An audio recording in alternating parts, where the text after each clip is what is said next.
Hello दोस्तों, नमस्कार। चलिए आज हम बात करते हैं एनिमल मूवी के बारे में, जिसकी कहानी शुरू होती है एक छोटे बच्चे से जिसका नाम रणविजय होता है। वह अपने पिता से बहुत प्यार करता था। उसके पिता का नाम बलवीर सिंह होता है। वह एक बिजनेस टाइकून होता है। स्वास्तिक कंपनी का वो ऑनर होता है, जो पूरे इंडिया का नंबर 1 कंपनी होता है। विजय बलबीर से बहुत प्यार करता था, बट बलबीर अपने बिजनेस के कारण उसको समय नहीं दे पाता था। बलबीर उसकी माँ ज्योति और बहनों के साथ रहता था।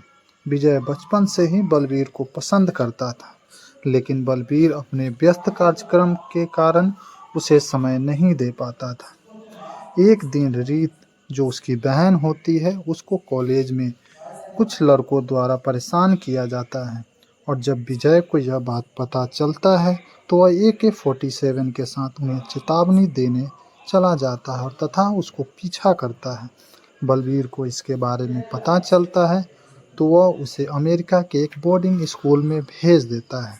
विजय अपनी शिक्षा पूरी करने के बाद दिल्ली लौटता है, जहां अपने स्कूल के सहपाठियों से मिलता है, जहां उसे पता चलता है कि उसके एक दोस्त की बहन गीतांजलि की सगाई होने जा रही है। जैसे ही उसे यह बात पता चलता है, वह गीतांजलि के पास जाकर उसे अपनी हरकतों से पटा लेता है और गीतांजलि शादी करने से इनकार कर देती है, क्योंकि वह भी मन ही मन रणविजय को चाहती थी। इधर बलबीर का 60वां जन्मदिन मनाया जा रहा था। वहाँ पर उसका रीत का पति वरुण भी आया हुआ था, बट वो विजय को पसंद नहीं करता था। वो बोलता था कि ये ऐसे ही फालतू में आवारागर्दी करता रहता है। दोनों में किसी बात को लेकर लड़ाई हो जाती है, तो उसमें विजय को कहता है कि कंपनी को उसी ने आगे बढ़ाया है, और बलबीर, जो उसका पिता रहता है, अपनी कंपनी का सारा शेयर उसे देने वाला है। इसलिए विजय बिल्कुल खुश नहीं था, क्योंकि वह जानता था कि उसका जीजा बिल्कुल अच्छा इंसान नहीं है। उसके सामने ही उसके जीजे ने उसकी बहन को थप्पड़ लगा दिया। इस पर रणविजय बोलता है कि अगर दोबारा उसने ऐसा किया तो उसे जान से मार देगा। यह बात बलबीर तक पहुंच जाता है, तो बलबीर विजय को ही डांटता है और ना चाहते हुए भी उसे जीजा से माफ़ी मांगना पड़ता है। इधर रणविजय और गीतांजलि शादी करने का फैसला करते हैं और अपने पिता बलबीर के पास जाते हैं, पर बलबीर कुछ नहीं बोलता है। इससे रणविजय हर्ट हो जाता है और घर छोड़कर चला जाता है। विजय तुरंत शादी कर लेता है और दोनों अमेरिका चले जाते हैं। गीतांजलि ने 2 बच्चों को जन्म देती है और वे सभी वहाँ शांतिपूर्ण जीवन जीने लगते हैं। 8 साल बाद विजय को पता चलता है कि बलबीर को अज्ञात हमलावरों ने गोली मार दी थी, जिससे वह भारत लौटकर आता है और पिता से मिलता है। बलबीर और परिवार के साथ पुनर्मिलन पर विजय कार्यभार संभालता है और बलबीर पर प्रयास के लिए जिम्मेदार व्यक्ति को खोजने के लिए निकल पड़ता है। विजय को जल्द ही पता चलता है कि उसकी बहन का पति वरुण हत्या के प्रयास में शामिल था, जहां उसे एक मीटिंग में बुलवाकर उसको गला रेतकर मार देता है। इस बीच विजय एक होटल में हथियार डीलर फ्रेडी से मिलने जाता है, जहां असरार हक के नेतृत्व में जानवरों के मुखौटे पहने हमलावर उसे मारने के लिए होटल भी पहुंच जाते हैं, लेकिन विजय गंभीर चोटों के बावजूद उसे हराने में कामयाब हो जाता है, पर यह कोमा में चला जाता है। 2 हफ्ता के बाद कोमा से जागने पर विजय को पता चलता है कि उसे हृदय गति रुक गई है और उसे तत्काल प्रभाव से हृदय ट्रांसप्लांट की आवश्यकता है। अतः विजय को एक डोनर भी मिल जाता है और सफलतापूर्वक कुछ दिनों बाद ठीक हो जाता है।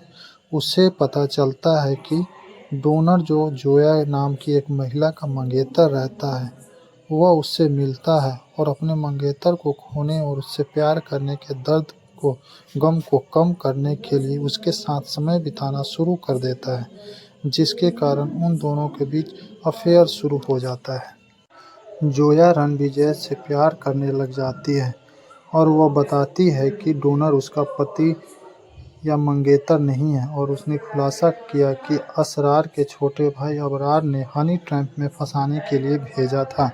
जोया ने बलबीर की हत्या के प्रयास के पीछे असरार ही असली अपराधी है, ऐसा बताया। असरार के छोटे भाई आबिद और अबरार को विजय के बारे में सब कुछ पता चल गया और उन्होंने उसे उसके पास भेज दिया। विजय ने खुलासा किया कि वो पहले से जानता था कि उसे किसी ने भेजा था और वास्तविक अपराधी की पहचान जानना था, पर उस अपराधी के बारे में उसके अपने दादा राजधीर सिंह से पता चलता है कि अबरार और उसके भाई वास्तव में उनके परिवार से संबंधित है, जिससे विजय उसका चचेरा भाई बन जाता है। संपत्ति में हिस्सा न मिलने पर असरार ने बलवीर की हत्या करने की कोशिश की। विजय को स्कॉटलैंड में अबरार के स्थान के बारे में पता चलता है, जहां वह और उसके लोग उसको मारने के लिए घर में घुस जाते हैं। हालांकि अबरार आबिद के साथ भाग जाता है और अपने निजी जेट से दूसरे देश जाने की योजना बनाता है। विजय और उनके लोग रनवे पर उनका पीछा करते हैं और उनकी उड़ान को रोकने में कामयाब हो जाते हैं। एक लड़ाई की शुरुआत होती है जहां विजय अंत में अबरार को मार देता है। उसे चेतावनी देता है कि हम एक दूसरे के कजन हैं, आप यहीं पे रुक जाओ वरना मैं आपको मार दूंगा, पर वो नहीं मानता है और विजय अबरार को गला रेतकर मार देता है। फिर वो भारत वापस लौट आता है। अपने दिवाली उत्सव के दौरान बलवीर ने विजय को बताया कि उसे लाइलाज कैंसर है और उसे एहसास होता है कि उसकी परवरिश विजय की आक्रामकता के पीछे का कारण है। आखिरकार बलवीर उससे माफ़ी मांगता है, दोनों में पुनः सुलह हो जाती है। बलवीर और उसके परिवार वाले आराम से रहने लगते हैं। उसके बाद एक दृश्य दिखाया जाता है जिसमें असरार, आबिद और अबरार का दूसरा छोटा भाई अजीज, जो इस्तांबुल में एक पेशेवर हत्यारा है, पता चलता है कि असरार और अबरार की हत्या के लिए जिम्मेदार विजय था और विजय की हमशक्ल बनने के लिए उसने प्लास्टिक सर्जरी करवा ली है और उसके परिवार को मारने के लिए निकल पड़ा है और यही मूवी समाप्त हो जाती है। दोस्तों, इस मूवी में रश्मिका को बहुत ट्रोल किया गया था, परंतु इस मूवी में उनका अभिनय बहुत अच्छा है। दोस्तों, आप लोग भी इसको देखकर बताइए कि उनका अभिनय कैसा रहा इस मूवी में। और आप नए हैं तो इस चैनल को सब्सक्राइब कर लीजिए। धन्यवाद।